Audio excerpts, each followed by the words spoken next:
Iniugnay ni retired Police Colonel Ruina Garma si Police Lieutenant Colonel Kenneth Albotra sa pagpatay kay dating Tanawan Batangas Mayor Antonio Halili.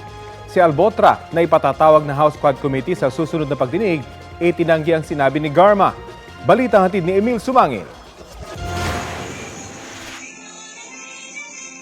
Sa gitna ng flag ceremony sa City Hall ng Tanawan City, Batangas noong 2018,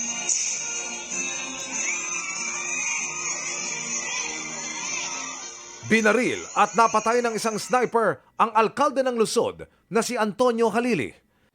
Sabi noon ng mga investigador, posibleng may kinalaman ang pagpatay sa politika o di kaya'y sa shame campaign ni Halili kontra krimen. Ipinaparada niya kasi noon ang mga akusado sa iba't ibang kaso nang nakaposas at may sukbit na karatula. Kabilang na ang mga suspect sa droga.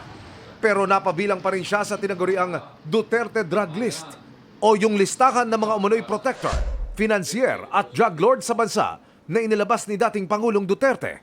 May persons of interest noon ang pulisya pero walang naaresto kahit isa. Makalipas ang 6 na taon, muling naungkat ang kaso ni Halili nang banggitin ito sa Quadcom hearing sa Kamara ng dating police colonel at kilalang malapit kay Duterte na si Ruina Garma. Anya, isang team na kinabibilangan ng mga pulis ang nagpatumba kay Halili. Major Albotra, Mr. Chair. Major? Albotra of Region 7. Pinagmalaki niya sa akin noon. Oh, talaga, sabi ko, how did you do it? So, mga kilala niya, mga kasama niya. He said he's in the team. Sa pagdinig, lumabas na isang Major Kenneth Albotra ang tinutukoy ni Garma. Nakausap sa telepono ng GMA Integrated News si Lieutenant Colonel Kenneth Paul Albotra na dati raw naka-assign sa Cebu City Police. Yung masasabi ko lang po niyan, sir, is hindi po totoo yan. Wala pong katotohanan. Saan ho kaya kinuha, Major, ni Ruina Garma itong sinasabi niya?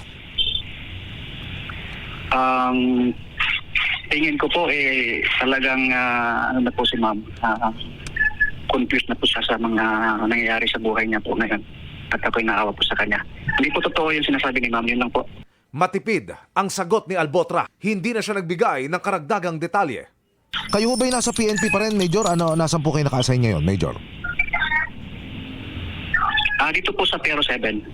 Okay. Kayo ba'y Major o Colonel? Just to be correct with the designation. Sir, yun lang po sana maano, Okay. sir. Yun lang po ang maibigay ko sa ngayon. Salamat po. Ipatatawag ng Quadcom sa susunod na pagdinig si Albotra, pati ang iba pang kagrupo nito. Emil Sumangil, nagbabalita para sa GMA Integrated News.